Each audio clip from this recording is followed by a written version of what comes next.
Hey everybody, hope you're all having a great Labor Day weekend. It is beautiful weather here in Minneapolis. I am working away on the S8, but I'm taking a little break and we're going to talk about what to look for with a modified UrS4. I already did kind of a buyer's guide walkthrough in depth of the stock UrS4. Now we're going to take a look at one that's got some modifications, which is kind of more likely the scenario when you're looking at any car here. So the subject of our video today is going to be this 1993 S4, which I've owned for 25 years.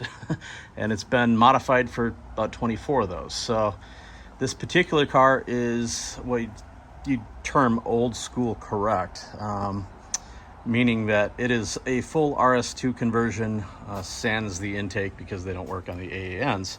But this has the RS2 exhaust manifold, and you can tell by the kind of log style there, and the RS2 turbocharger. The silver you see is actually paint. And believe it or not, this paint was put on 24 years ago. This is Pour 20 high temp paint. So all these parts were brand new, degreased and everything. And I have not done a thing to them in 24 years. So Pour 20 high temp, now it's called Pour 15 high temp, I think, but remarkably good stuff. The red is all powder coat, and of course a few little carbon bits here just as dress up. But you will notice, if you know a stock car, you'll notice this car has the EFI LS coil conversion, Magna-Core wires running into, I think this has NGK plugs, I cannot remember right now. But it also has the rare airbox cover, which most people just run without. There's a lot of them sitting in garages because they're real easy to break the clips on. But aside from that, this car is lowered. It's on iBox and Bilsteins and has Porsche 993 turbo brakes right there, and Porsche 993 turbo rotors as well in the front with aluminum hats. And then around back, it has the European taillights, which kind of look pink, but they blink amber for directional changes.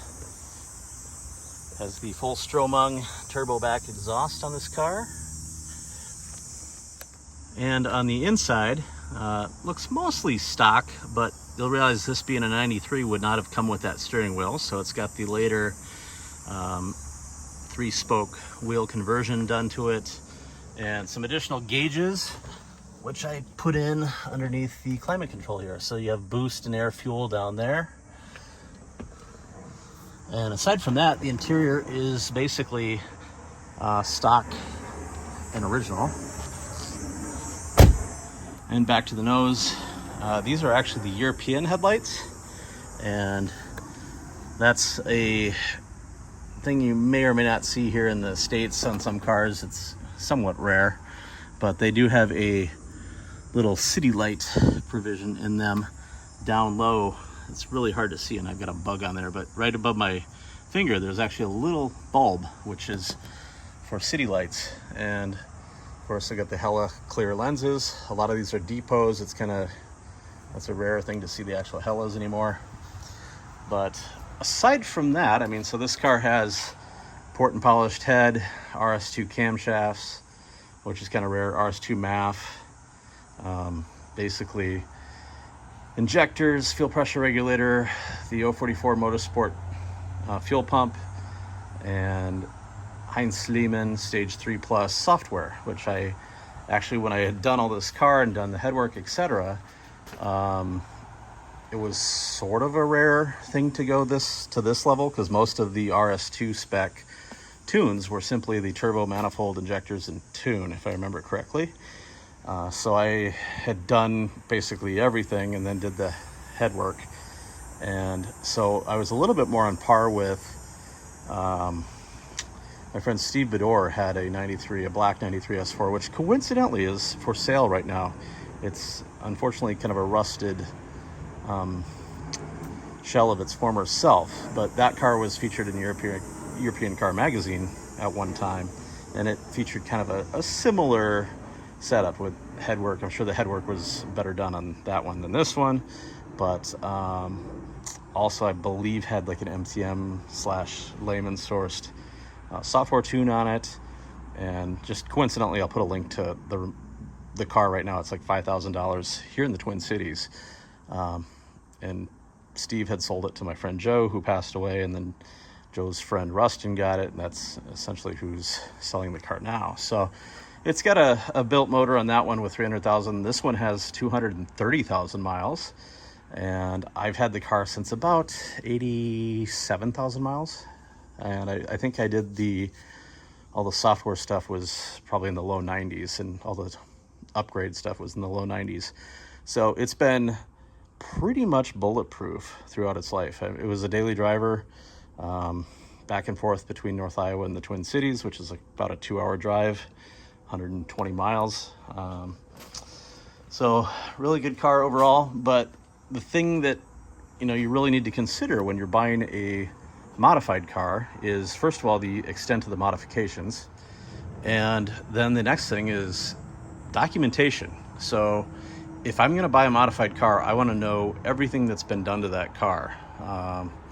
Suspension, bushings, like if it's got anything unique about it that, if in the future when I run into some mechanical or suspension or some sort of issue, where do I find the parts, or what am I even looking at when I get in there? So that's kind of the big thing. Like a lot of these cars gets passed around and it's unknown what software tune they have. So then right off the bat, you don't really know what your baseline is, like what sort of boost you should be seeing, etc.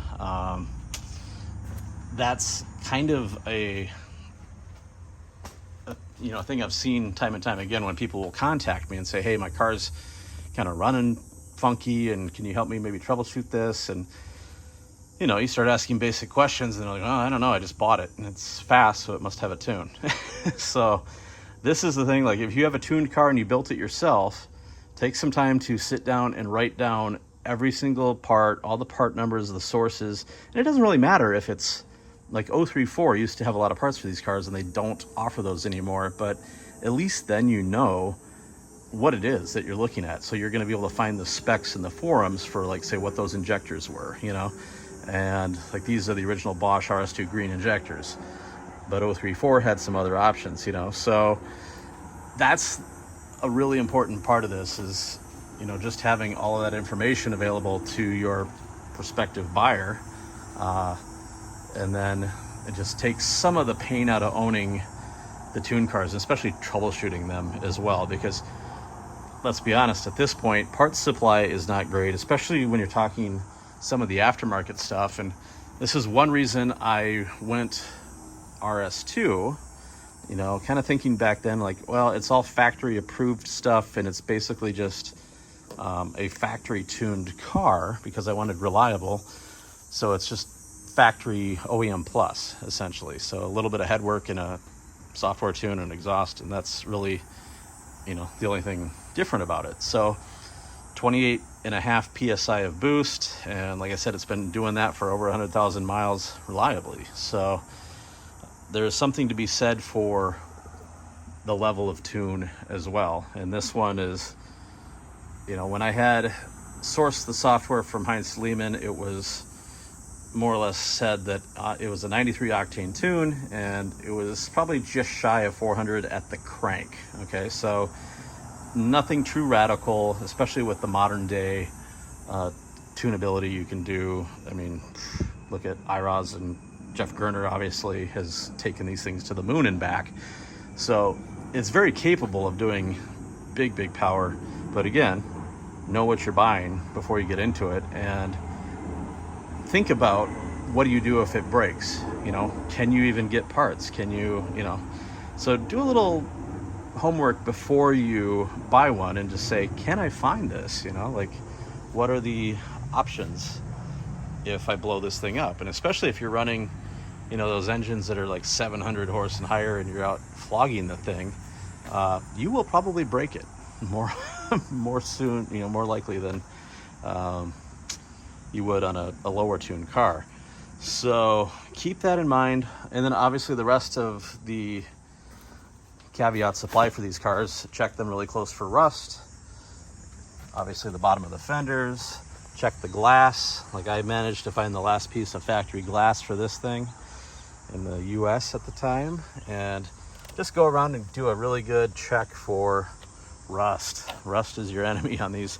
They are galvanized, but a lot of them have been, maybe scuffed and repainted, and once you repaint this, you often damage the lower, the galvanizing underneath the paint, or they have an entirely new door panel. I've seen some of that where they have cheaper door panels and then they suffer some severe rot or simply neglect. They just don't get taken care of. So obviously look underneath the back for the frame rails and do a really good check of all the glass and the switches and the operation of everything. Watch the other video, which I can link in the comments here, and I'll also put a link to the ex-Steve Beddor car if you want to take a look at that one. It's like I said, it's rough, and if there's someone out there that's got deep enough pockets to restore a historically significant car, it would be a pretty cool project.